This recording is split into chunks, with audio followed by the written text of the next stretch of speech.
श्री शिवाय नमस्तुभ्यम, जय महाकाल। कैसे हैं आप सभी लोग। देखिए, कल है 1 मार्च 2025 का दिन और इस दिन पड़ रही है फुलेरा दूज। पूज्य गुरुजी ने कहा साल में सिर्फ एक ऐसा दिन आता है जो आपकी पूरी की पूरी जिंदगी को बदल करके रख सकता है, आपकी बड़ी से बड़ी कामनाओं की पूर्ति करता है। यह फुलेरा दूज कोई मामूली दिन नहीं है। गुरुदेव ने कहा यह वो दिन है जिस दिन पहली बार शिवलिंग पर, शिवजी पर धतूरा चढ़ाया गया था और इस दिन के जितने भी दान पुण्य सत्कर्म है ना, उनका फल आपको जीते जी प्राप्त हो जाता है। बाकी समस्त दिनों का जो फल है दान पुण्य सत्कर्म का, वो समाप्त हो सकता है, लेकिन फुलेरा दूज के दिन किया गया दान पुण्य सत्कर्म जो भी होता है वो आपका सातों जन्म तक साथ में चलता है। पूज्य गुरुजी ने आज फुलेरा दूज के दिन करने वाले ऐसे 4 महाअचूक उपायों के बारे में बताया है जो ना सिर्फ आपकी बड़ी से बड़ी कामनाओं की पूर्ति करेगा, बड़ी से बड़ी बीमारियों को दूर करेगा, आपके घर में खुशियां लाएगा और परिवार की उन्नति होगी। पूज्य गुरुजी की कथा से सुनकर और समझकर पूरे उपाय को बहुत आसान भाषा में आपको बताऊंगा, परंतु उससे पहले आप सबसे एक छोटी सी प्रार्थना। जो लोग पहली बार आए हैं चैनल को सब्सक्राइब जरूर कीजिएगा और वीडियो को लाइक करके देव आदिदेव महादेव का कोई सा भी प्यारा नाम कमेंट बॉक्स में लिखना मत भूलिएगा। इस पूरे वीडियो में हम 4 महा उपायों के बारे में बात करेंगे जो कि आपकी अलग अलग कामना पूर्ति के लिए सिद्ध होंगे, तो ध्यान से सुनना, समझने की कोशिश करना। सबसे पहले बात करते हैं पहले वाले उपाय की। देखिए, एक एक करके ध्यान से सुनते चले जाना। पहला वाला उपाय किन लोगों को करना है कि अगर आपके परिवार में कोई व्यक्ति है बहुत ज्यादा बीमार है ना, डॉक्टर ऑपरेशन करने की बोल रहे हैं, है ना, आपके पास में पैसा ही नहीं है, ऑपरेशन करने की बोल रहे हैं, है ना, शरीर में कोई गांठ हो गई है, किसी भी तरीके की कोई बीमारी हो गई है ना, गठिया संबंधित रोग हो गया है, तो इस दिन आपको मात्र लेनी होगी 5 बेलपत्र। कितनी? 5 बेलपत्र जो कहीं से भी खंडित ना हो और 1 धतूरा। धतूरे का बहुत बड़ा क्रम है महाराज आज के दिन। 1 धतूरा, 5 बेलपत्र और 1 लोटा शुद्ध जल अपने घर का ले लेना है ना, तांबे के कलश में, और इन सभी को लेकर के पहुंच जाना बाबा के मंदिर शिवलिंग के पास। केवल और केवल फुलेरा दूज के दिन इस उपाय को किया जाता है। उत्तर दिशा, नॉर्थ डायरेक्शन की तरफ मुंह करके खड़े हो जाना। सबसे पहले आपने जो 1 धतूरा लिया है उस 1 धतूरे को नाम गोत्र, जिस व्यक्ति के लिए कर रहे हो उस व्यक्ति का नाम गोत्र और उसके स्वास्थ्य की अच्छी कामना करते हुए इस 1 धतूरे को आपको शिवलिंग के शीर्ष पर समर्पित करना है। शीर्ष पर समर्पित करने का भी क्रम, जो डंडी रहेगी वो आपसे विपरीत दिशा में रहेगी और जो कटीला भाग रहेगा वो आपकी तरफ रहेगा। इस तरीके से आपको धतूरा समर्पित करना है और जो 5 बेलपत्र हैं उन 5 बेलपत्र को आपको नंदी भगवान पर समर्पित करना है, अपने स्वस्थ शरीर की कामना करते हुए। कहां पर समर्पित करना है? देखिए, नंदी को केवल 2 जगह पर बेलपत्र समर्पित किए जाते हैं। जब आप मस्तक पर करते हो तो डंडी रहती है इधर की तरफ, बीच वाली पत्ती रहती है इस तरीके से, और जब आप यहां पर आगे समर्पित करते हो तो डंडी रहती है इधर की तरफ और बीच वाली पत्ती रहती है सम्मुख में। 5 बेलपत्रों को जहां पर भी आपको समर्पित करना है इन दोनों जगह में से वहां पर समर्पित करके अपनी कामना करके वापस चले आ जाइएगा और 1 लोटा शुद्ध जल दोनों चीजों को चढ़ाने के पश्चात बाबा की शिवलिंग पर समर्पित करना। ओम नमः शिवाय, श्री शिवाय नमस्तुभ्यं पंचाक्षरी मंत्र या षडाक्षरी मंत्र का स्मरण करते हुए जिस व्यक्ति के लिए कर रहे हो ना, उस व्यक्ति का स्वास्थ्य मात्र 7 दिन के अंदर अंदर सही होने लगता है। इतना अद्भुत और अचूक उपाय है ये। पूज्य गुरुजी का बहुत अद्भुत और अचूक उपाय है, जरूर कीजिएगा। अब बात कर लेते हैं दूसरे वाले उपाय की।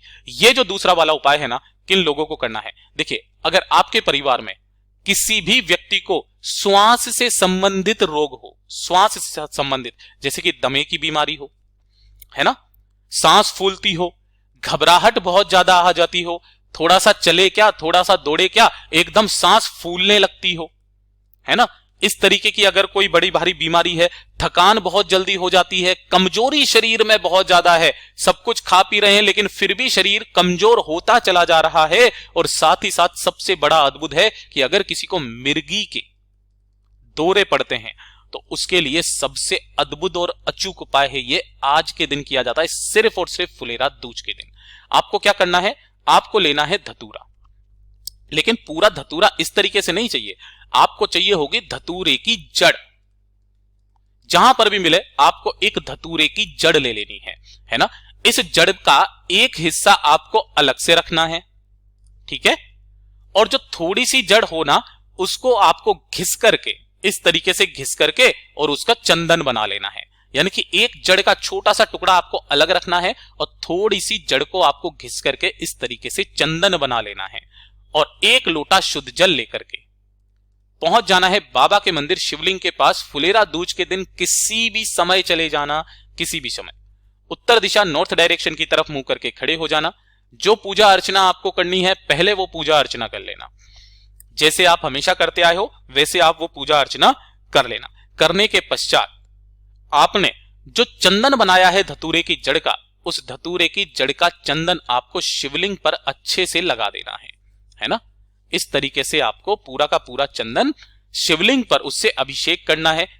जो धतूरा होता है वो विषैला होता है और यही आपके जितने भी काट होते हैं ना शरीर के अंदर, उनके सभी का काट करता है।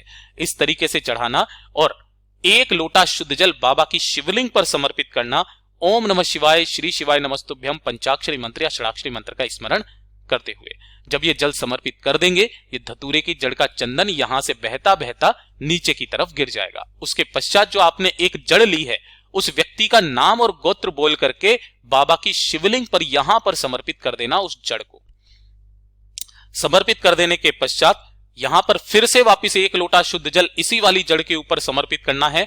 बाबा से विनती करके, कामना करके इस जड़ को उठा करके आपको अपने घर पर लेकर के आ जाना है। और फुलेरा दूज के दिन जो भी बीमार व्यक्ति है उस बीमार व्यक्ति को दोपहर में, यह चीज ध्यान रखना, दोपहर में आपको 3 से 4 बार मात्र सूंघा देना है। केवल सूंघाना है उसको, है ना। 3 से 4 बार सूंघा देने से उसको आनंद की अनुभूति होगी, आनंद का सुख उसको प्राप्त हो जाएगा। उसकी जो मिर्गी के दौरे हैं ना वो खत्म हो जाएंगे, सांस फूलने वाली बीमारी खत्म, घबराहट खत्म, थकान और कमजोरी सारी जड़ से समाप्त हो जाएगी। पूज्य गुरु जी का बहुत ही अद्भुत और अचूक उपाय है, जरूर कीजिएगा।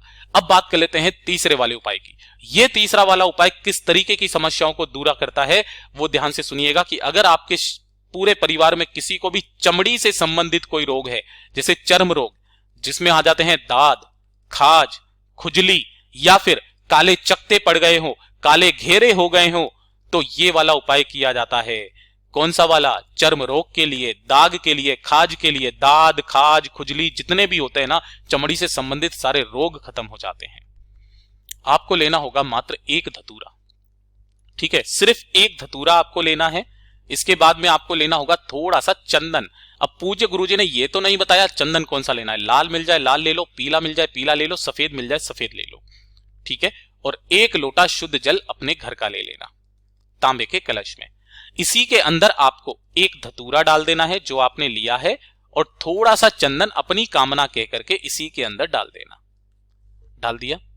डाल देने के पश्चात इस कलश को लेकर के पहुंच जाना बाबा के मंदिर शिवलिंग के पास किसी भी समय, सिर्फ फुलेरा दूज के दिन। उत्तर दिशा नॉर्थ डायरेक्शन की तरफ मुंह करके खड़े हो जाना, और जो जल आपने लिया है अपने दोनों हाथों में लेकर के बाबा की शिवलिंग पर आपको समर्पित करना है।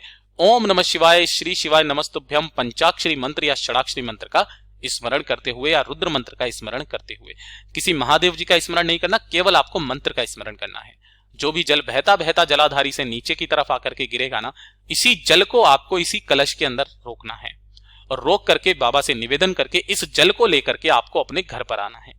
घर पर आने के पश्चात आपके शरीर में जहां कहीं पर भी दाद, खाज, खुजली, काले घेरे कुछ भी हो रखा है चमड़ी से संबंधित ना, अपने कपड़े उतार करके आपको उन्हीं स्थानों पर इस तरीके से इस जल को लगा लेना है और आधे घंटे तक बैठे रहना है। कितने घंटे तक? आधे घंटे तक। और आधे घंटे के पश्चात स्नान कर लेना है। एक बार करके देखिएगा। पूज्य गुरुजी ने कहा ज्यादा से ज्यादा 2 महीने बिना किसी दवाई के आपके वो सारे दाद, खाज, खुजली कर्म है ना, वो सारे खत्म हो जाएंगे। पूज्य गुरुजी के ये सभी उपाय बहुत ही ज्यादा खास है जो सिर्फ और सिर्फ फुलेरा दूज के दिन किए जाते हैं। निश्चित आप सभी लोगों को जरूर करना है। आपका पूरा परिवार हमेशा खुश रहेगा, आपकी सारी कामनाएं पूरी जरूर होगी। जैसा गुरुदेव ने बताया वैसा आसान भाषा में आपको बताने का संपूर्ण प्रयास किया। वीडियो पसंद आया हो तो लाइक जरूर करना, साथ ही साथ चैनल को सब्सक्राइब जरूर कीजिएगा। मैं आपसे मिलता हूं अगले वीडियो में, तब तक के लिए ओम नमः शिवाय, जय महाकाल।